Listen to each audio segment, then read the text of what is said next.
Hi there, my name is Aaron Short and welcome to my YouTube channel, and today I'm checking out the Elite Acoustics GigMix 4.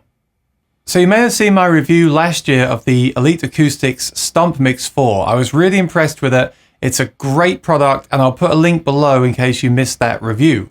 This is the kind of more affordable younger brother that removes some of the features and it makes it even more lightweight and practical. It's a great tool for any musician. Let me show you some of the differences today and also what it sounds like. So here we have the Stomp Mix 4 on the left and the new GigMix 4 on the right. So straight away you'll see there's some visual differences. The Stomp Mix 4 has these metal bars and everything's metal. That is because it's effectively a stomp box. You're meant to stand on it a lot and it had to be rugged. It's still really portable and only slightly larger than the GigMix 4. But the GigMix 4 is noticeably lighter because it doesn't have those metal bars and those metal foot switches.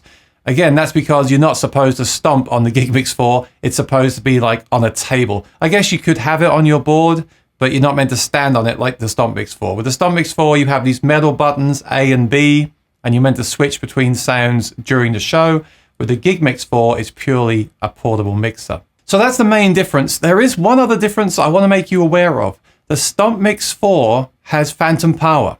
So if you're using these to have a condenser mic on an acoustic guitar, as well as plug in, say, your pickup into the other jack input, or if you're using this for some kind of vocal microphone that requires phantom power, you're going to want to go for the Stomp Mix 4. That's a given. If you don't use phantom power on anything, then you should seriously consider the GigMix 4, especially if you don't need to stomp on those switches during the show. You still have the A and B switch, but you don't have the option of standing on them. If you don't need to do that, then you can go for the GigMix 4. So let's move that over and see what it looks like up close. Okay, so one of the things I love about the Elite Acoustic products is the fantastic screen on there and the interface. This is very easy to use. I'll just walk you through it. We have this big output level volume here. It goes from 0 to 10. You still have your A and B switches for different settings if you want to use them. And on the left, you have your page, parameter, and system. Let's take a look at these settings. Okay, so to demonstrate this effectively, I've recorded my Martin HDC 28 with the Bags Anthem system into a looper. It's the Ditto Plus looper that I recently reviewed. And that's going to play just a clean loop through into the pedal. It's connected to channel 1, and there's a trim pot at the back to adjust that level. I'll take you through that in a second. So you're just going to hear my acoustic guitar going the whole time, and we'll make some changes in the mix so to hear how effective the settings are. So the loop sounds like this. This is your master volume. So right now it's set about 75%.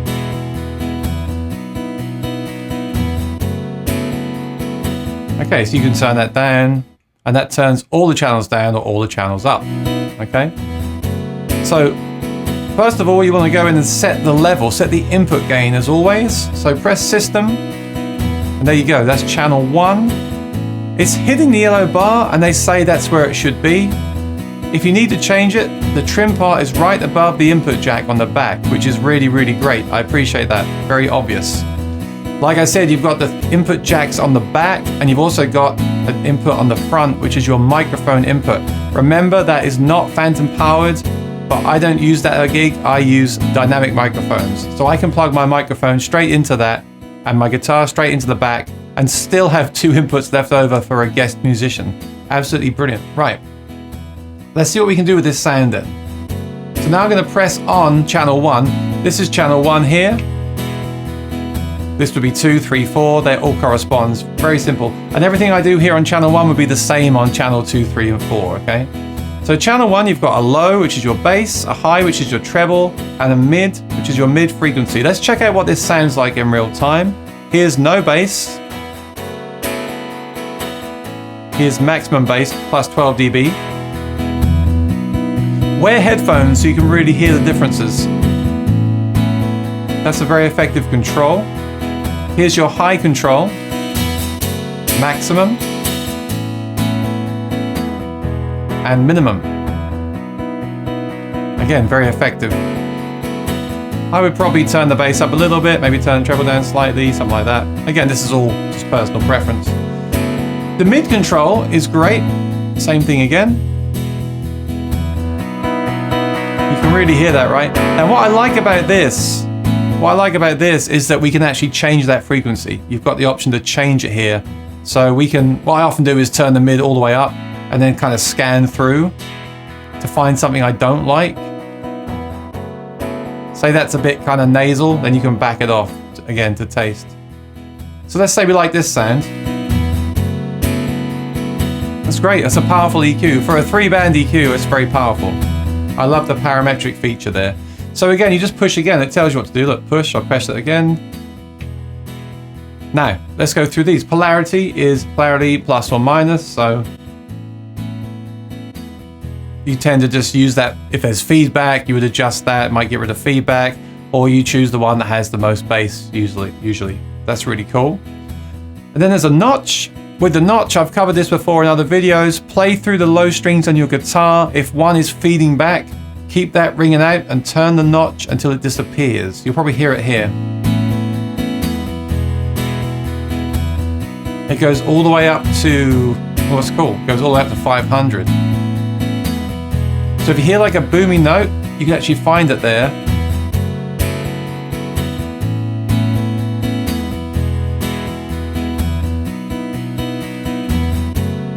You hear that? So it's very subtle, it's a very narrow notch, but it will take away that feedback. So between that and the polarity, you have a lot of power to prevent feedback.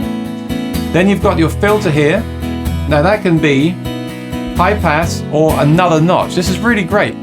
Some guitars might have the feedback on 2 notes. You can notch out 2 notes, or you have the option of doing a high pass, which is going to be cutting out some of those low notes. It's only allowing the high notes to pass through. So for example, I'll show you here. It's on 50 right now. Turn it up. It goes all the way up to 500. That's high. You see now how all the low end's gone? Because only everything over 500 hertz is going through, nothing below. Obviously you wouldn't use that, but you might set it to like 120 or something if you have a problem with feedback. So I love this about the digital gear. The flexibility is fantastic. The fact it can be either a high pass or another notch is really, really great. Let's press it again. Okay, we have a noise gate or a compressor, and they have visual indication as well, which I really like. So a noise gate, if there's some hiss, if you've got a really hissy pickup or something, you can turn it up and it will only allow the certain sounds through, so it'll get rid of those noisy sounds.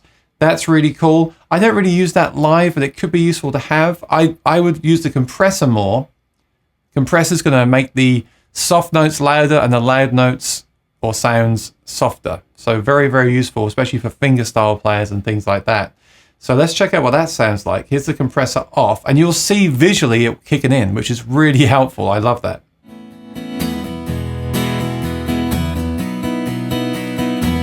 There it is.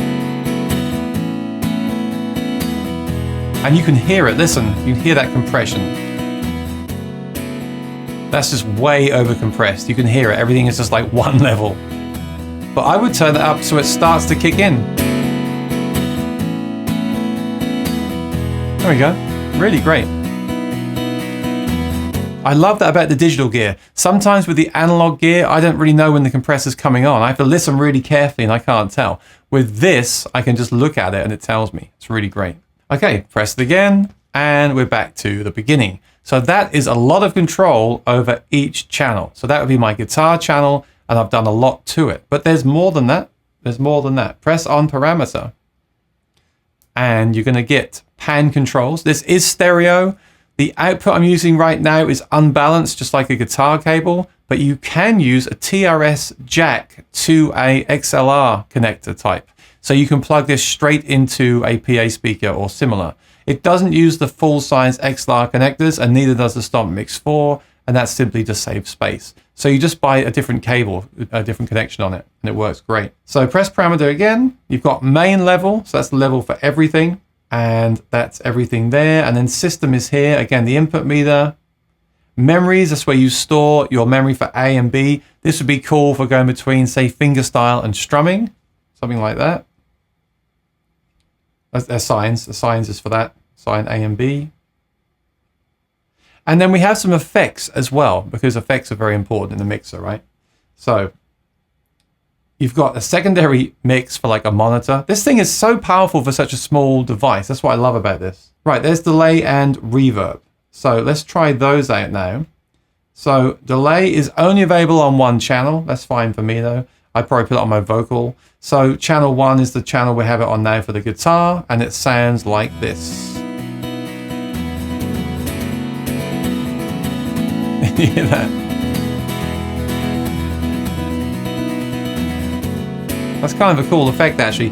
Now you're thinking, oh, I want to change that. I can't use it like that. Okay, fair enough. Press on parameter, and there you go. You've got the time, the BPM, the lo-fi, and repeats. So you can customize the delay to sound how you want it to sound. Okay, just grab my guitar to show you the effects in real time here. So I've pressed page to get to delay mix, and I'm going to add some delay to one of the channels. So you can only have the delay on one of the channels. That's fine for me. I'd probably have it on my voice if I was playing guitar and singing at the same time. So right now it's set to channel 1, which is where the guitar is connected to. Let's see what that sounds like.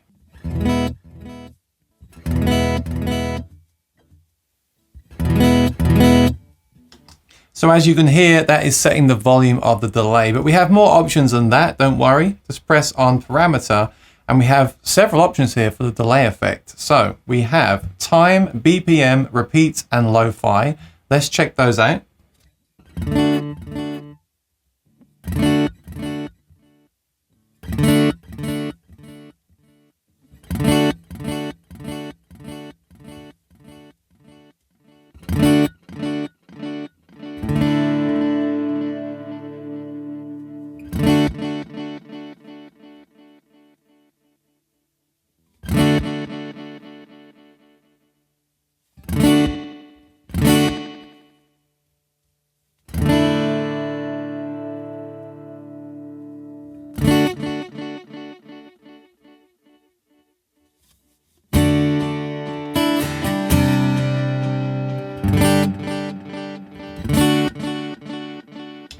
So that's pretty cool. There's a lot of options there to set your time.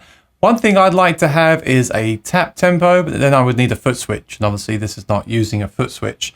So if you want to set like just a really fast ambient delay or slapback or something, that'd be really cool. That's probably how I would use it, either on my voice or on the guitar, like I said.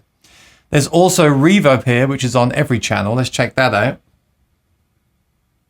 So reverb send, that can be on 1, 2, 3, or 4. That's great. So I'll put that on channel 1, and you should hear it now.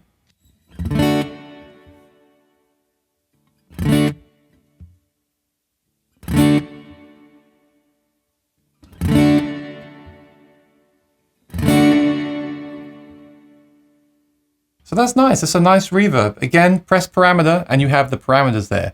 Now, some of you will be very happy about this. There's a shimmer in this one. And I know a lot of people are fans of the shimmer reverb. There's also tone decay and pre-delay. So again, a lot of control here. It's not just a one knob reverb. You can customize this to sound how you want it to sound, which is the great thing about digital gear. Let's check this out.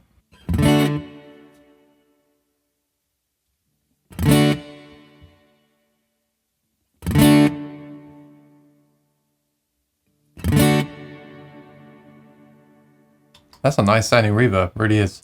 Let's check out this shimmer now.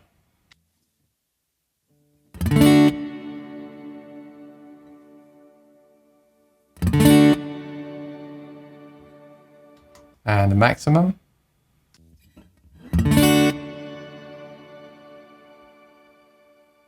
That's a very, very nice reverb. That's amazing for you ambient fans out there. Check this out.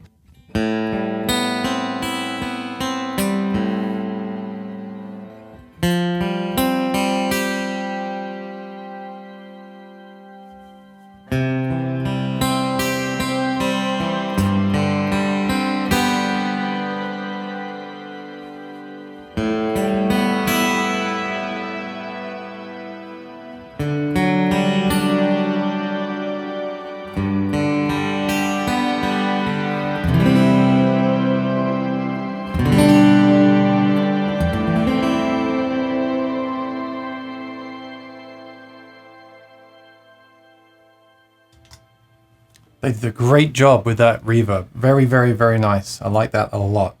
So I'll turn that off now. So there we go. We have, like I said, a separate mix. It's amazing.